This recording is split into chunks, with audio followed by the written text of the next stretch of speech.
I mentioned to you guys thank you for all your input for these top 10 lists. As if I didn't. Thank you guys for all the input for these top 10 lists, because a couple of them, pretty cool ideas, one of which I'm using right here, right now. Today, I think that we should talk about classic debuts. The first album from some bands that really just, I guess really showcased and sort of paved the way of what some of these acts were going to become. Some of them we actually don't know what the final tally or the final story of the group is going to really be, and some of them may actually be little hidden gems that you may have never heard of, but they're still debuts, they're still classic albums. Here's 10 of them, and let's get going.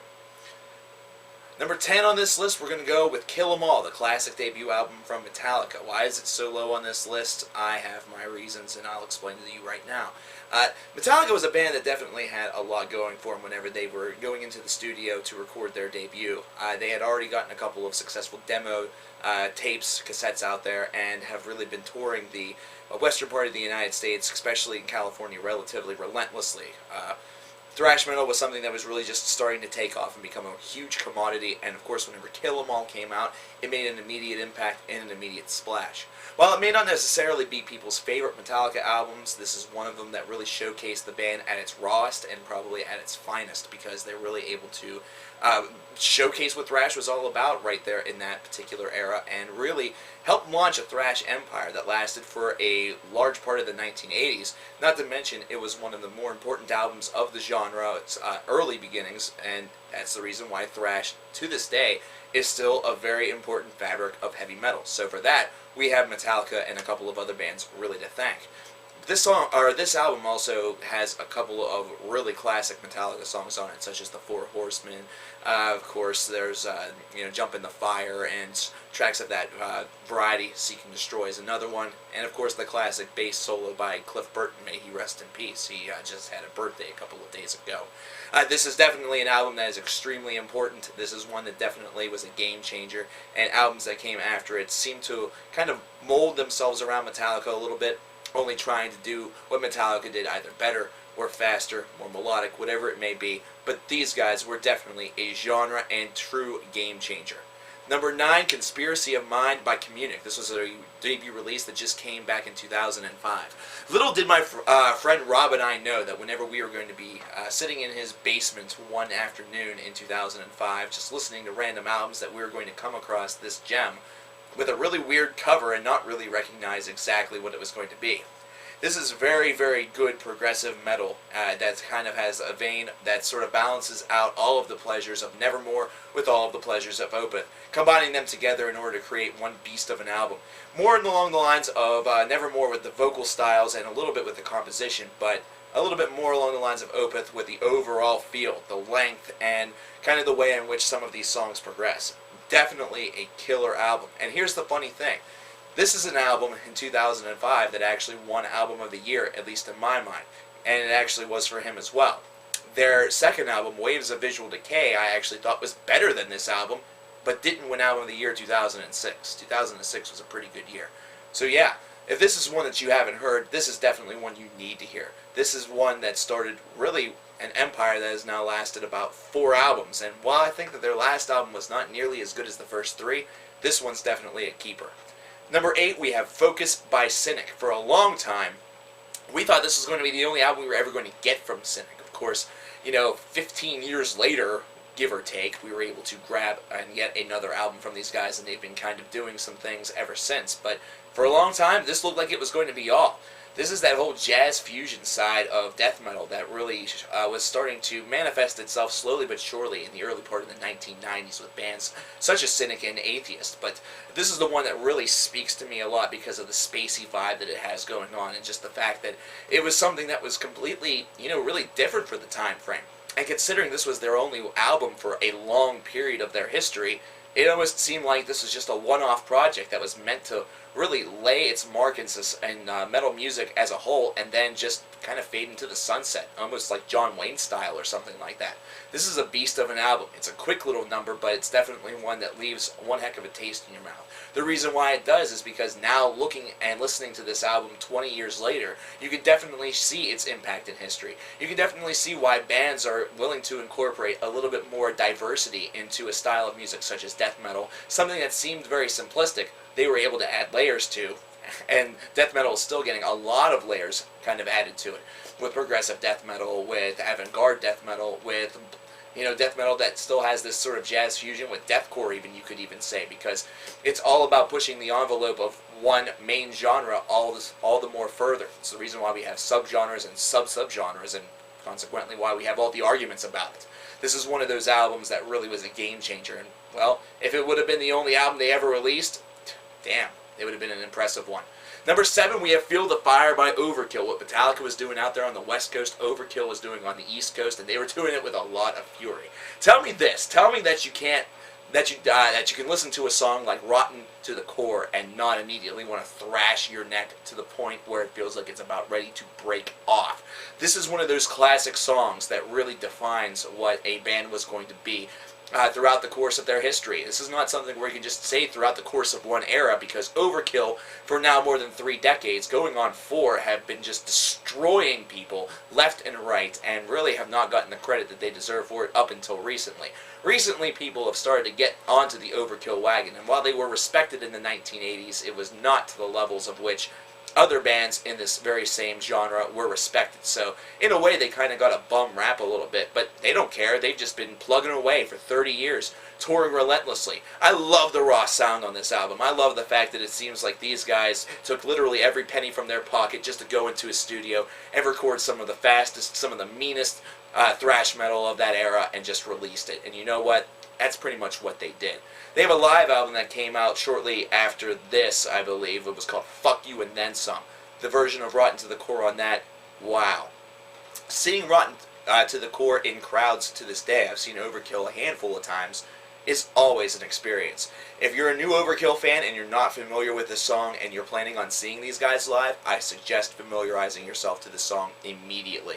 It's going to be one that you're going to hear, and it's going to be one that's going to take you all the way back to the early part of the 1980s, whenever thrash was just an infant, but it was one cranky son of a bitch.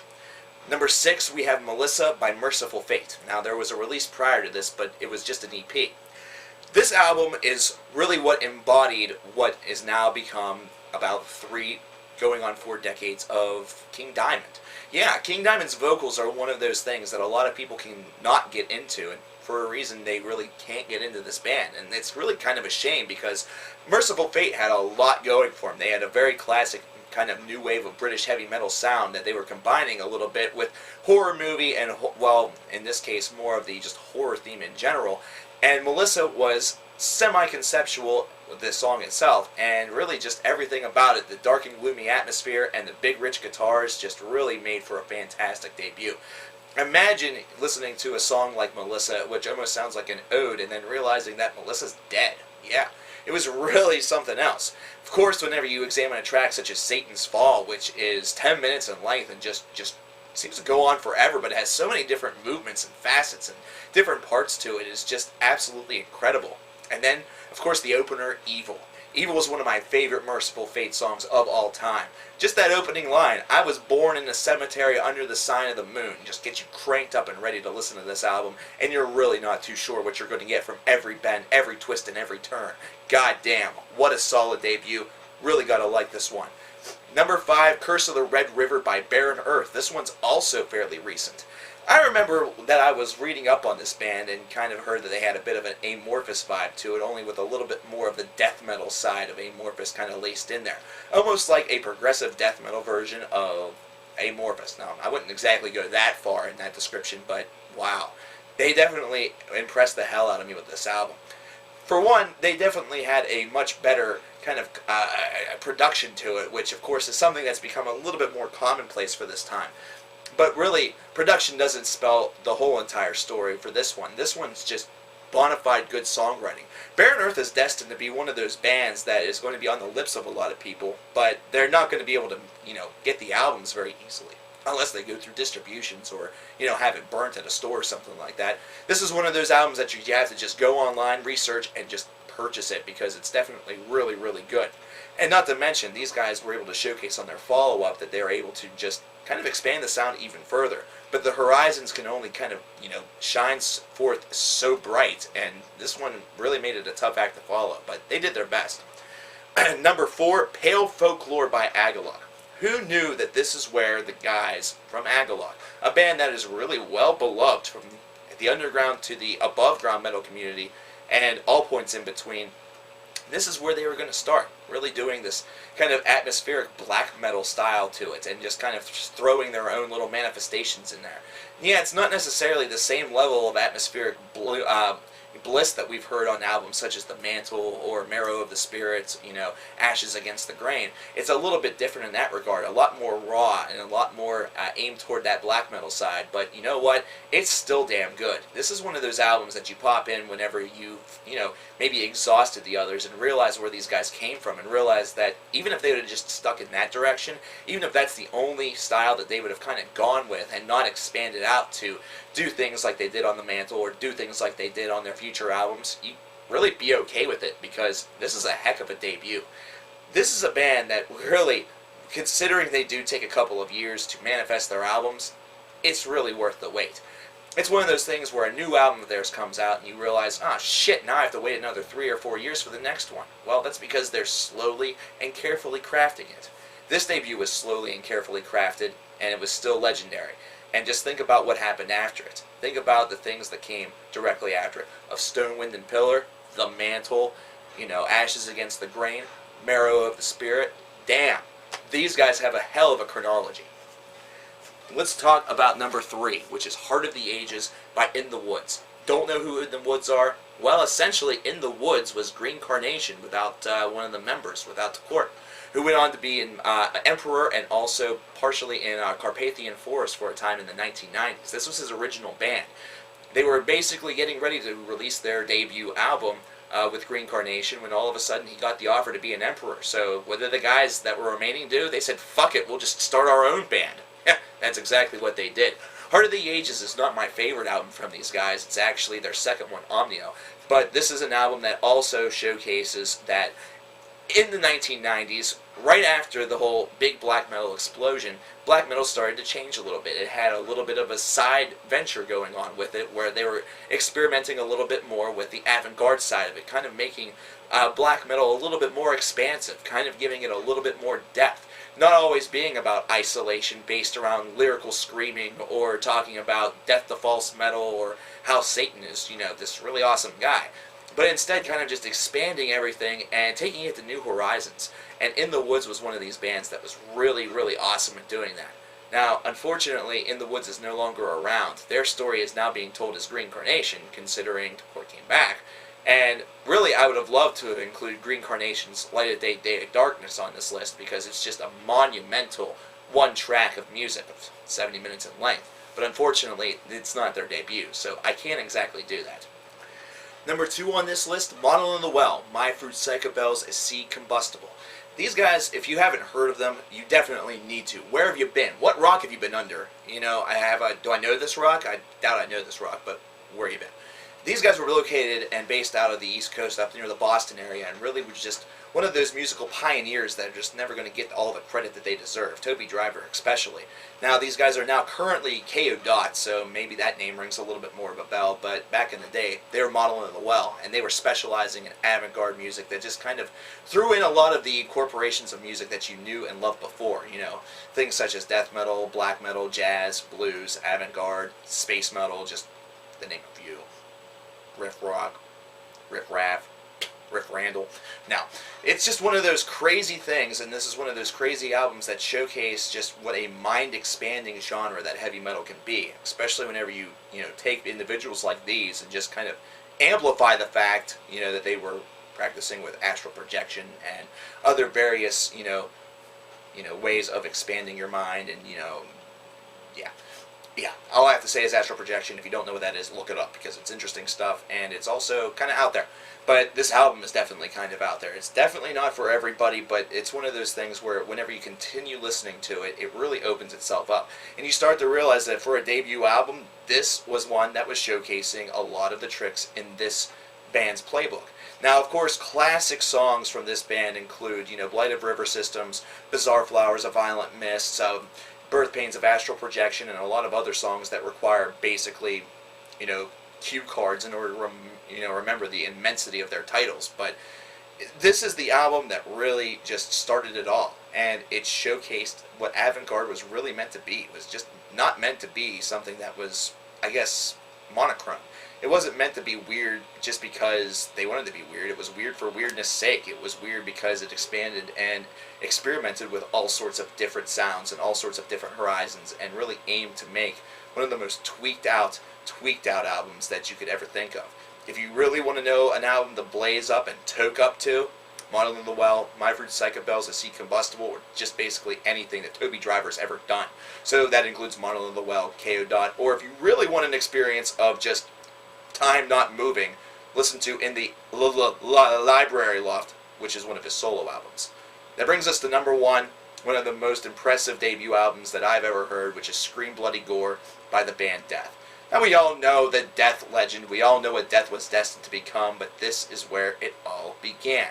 This is where a little-known style known as death metal really started to pick up a lot of pace. Now, of course, we know that with bands such as Morbid Angel, with Cannibal Corpse, with Obituary, that there were just a lot of classic death metal albums out there. A lot of picks that really could have been on this list, but really just kind of came in under the 10 line. But this is the one that I remember the most, and this is the one that blew me away the most. Now, I remember that I batted a little bit out of order whenever I experienced the Death albums, so it's one of those things where I experienced a lot of the latter material first and then kind of turned back the clock to their earliest work.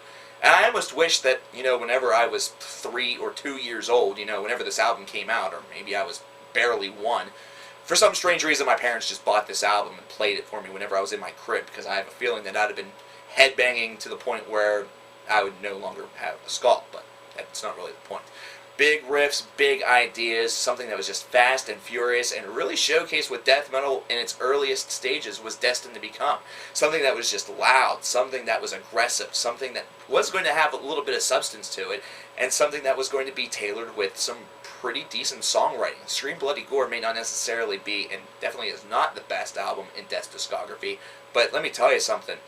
Death's worst album in their discography beats the best album in many other discographies. And whenever you say that, you know that you have a legendary band. Legendary debut from an altogether legendary band, and definitely one that has some of the best headbanging moments of the early incantations of death metal. If you have not listened to this album, and you've listened to other albums from Death, why have you not gone and traced back to their inception point? This is absolutely essential for you to do so. So do it. If you want to talk about honorable mentions, sure, we could talk about the first Between the Buried and Me album. It was pretty good, but let's face it, some of the best work that they did wasn't going to come until later. You could talk about the debut from Megadeth, Killing Is My Business and Business Is Good, but this is kind of just a rough little run-through of what they were going to become. And really, it was under-budgeted, and a lot of bad things happened whenever this album was about to come out. So, yeah, there's a lot of other classic debuts that may not be on this list. Name some of your favorites in the comments, and, well, we'll talk about them. Until then, I'll talk to you guys tomorrow. Peace.